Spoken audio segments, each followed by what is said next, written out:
시청자 여러분 안녕하십니까? 이데일리엔 마감 전에 살펴보는 주요 경제 뉴스입니다. 첫 소식입니다. 구윤철 기획재정부 2차관이 확정 재정을 적극적으로 집행하려는 노력이 필요하다고 말했습니다. 구 차관은 정부 서울청사에서 제2차 재정관리 점검회의를 열고 경기 회복에 긍정적 신호가 나타나곤 있지만 지난해 4분기 1% 이상 성장 기저효과로 1분기 성장률 조정이 발생할 우려가 있고 신종 코로나 바이러스 확산 등 예상하지 못한 위험 요인이 발생하고 있다며 이같이 말했습니다. 특히 상대적으로 이 불용률이 높은 지방재정을 적극적으로 집행해야 한다고 강조했는데 올해 전년 대비 이 불용액을 6조 원 줄여 추경의 3배 효과를 달성했다고 말했습니다.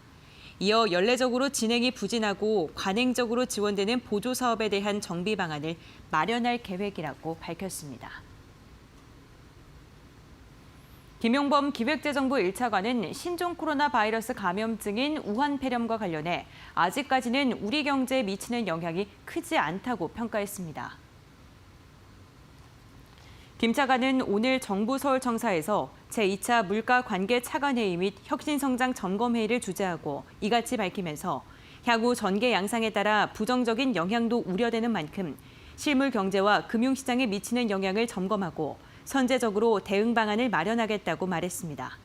그는 우한 폐렴으로 마스크 가격이 들썩이는 데 대해 시장 질서 교란 행위는 절대로 용납할 수 없다며 담합 등 불공정 거래 행위에 대해 엄정한 조치를 취하겠다고 예고했습니다. 한편 산업활동 동향의 3대 지표가 2개월 연속 개선되는 등 경기 회복에 대한 긍정적인 기대를 뒷받침해주는 의미 있는 결과가 나왔다고 덧붙였습니다. 세계 각국이 디지털 서비스 기업은 물론 소비자 대상 기업에게도 디지털세를 부과하기로 합의했습니다. 임재현 기획재정부 세제실장은 정부 세종청사에서 디지털세 장기 대책 국제 논의 내용을 설명하며 삼성전자가 과세권 배분 대상이 될 수 있다고 말했습니다. 디지털세는 구글이나 페이스북 등과 같이 물리적 고정사업장 없이 국경을 초월해 사업을 하는 디지털 기업에 물리는 세금을 말합니다. 소비자 대상 기업은 디지털 서비스 기업에 비해 과세권 배분 대상이 되는 범위가 줄어들 것으로 예상된다며 이로 인해 삼성전자에 대한 영향이 제한적일 것이라고 임 실장은 설명했습니다. 삼성전자뿐만 아니라 국내 기업이 디지털세 과세 대상이 될 수 있게 된 가운데 최종적으로 적용 여부 등은 추후 논의될 세부 쟁점에 대한 결론에 따라 차이가 날 것으로 정부는 분석하고 있습니다. SK하이닉스가 올해 디램 수요 성장률이 작년보다 높은 20% 수준이 될 것이라고 전망했습니다. SK하이닉스는 올해 4분기 실적 발표 컨퍼런스 콜에서 올해 디램 시장은 전형적인 상저하고의 수요 흐름이 예상된다며 특히 1분기는 모바일 디램의 경우 계절적 수요 둔화가 불가피하겠지만 서버 디램의 수요 회복 기조는 계속될 것으로 보인다고 설명했습니다. 5G 서비스 지원 스마트폰 출하량은 2억 대 수준으로 확산이 예상된다며 그간 정체돼 있었던 스마트폰 교체 수요를 촉발할 것이라고 기대감을 내비쳤습니다. 한편 SK하이닉스는 작년 4분기 영업이익률이 3%대로 추락하고 1,000억 원대의 당기 순손실을 내면서 적자로 돌아서는 등 예상보다 부진한 실적을 거뒀습니다.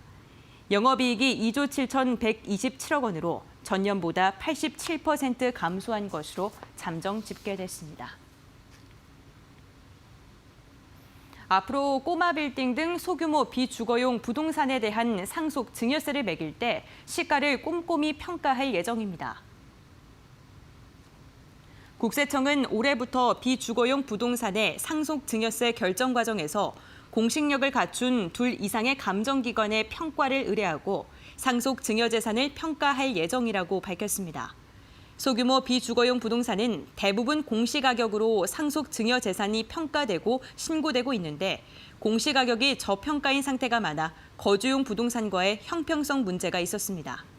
감정평가는 지난해 2월 12일 이후 상속 증여받은 부동산 중 세금이 법으로 확정되는 법적 결정기한에 아직 이르지 않은 물건을 대상으로 진행합니다.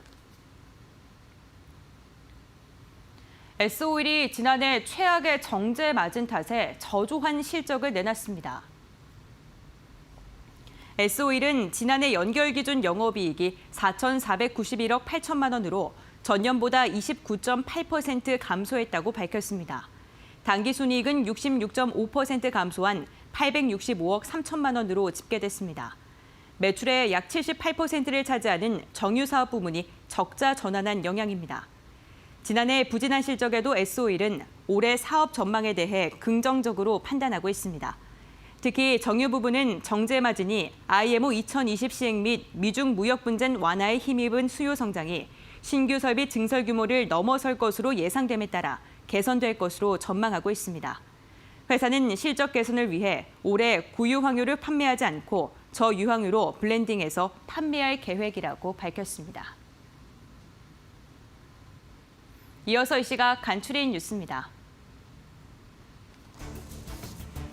대우건설은 지난해 신규 수주 10조 6천억 원, 매출 8조 6천억 원을 기록하면서 목표를 달성했다고 밝혔습니다.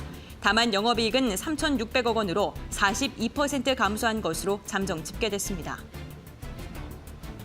KB하나은행이 고객의 불편을 해소하고 브랜드의 경쟁력을 높이기 위해 내달 3일부터 하나은행으로 이름을 바꾼다고 밝혔습니다. 옛 외환은행과의 통합에 출범한 지 4년 5개월 만입니다.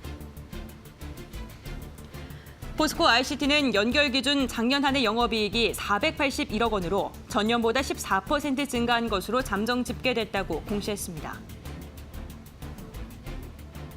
지난해 하루 평균 외환 거래 규모가 557억 7천만 달러로 역대 최대를 기록했습니다.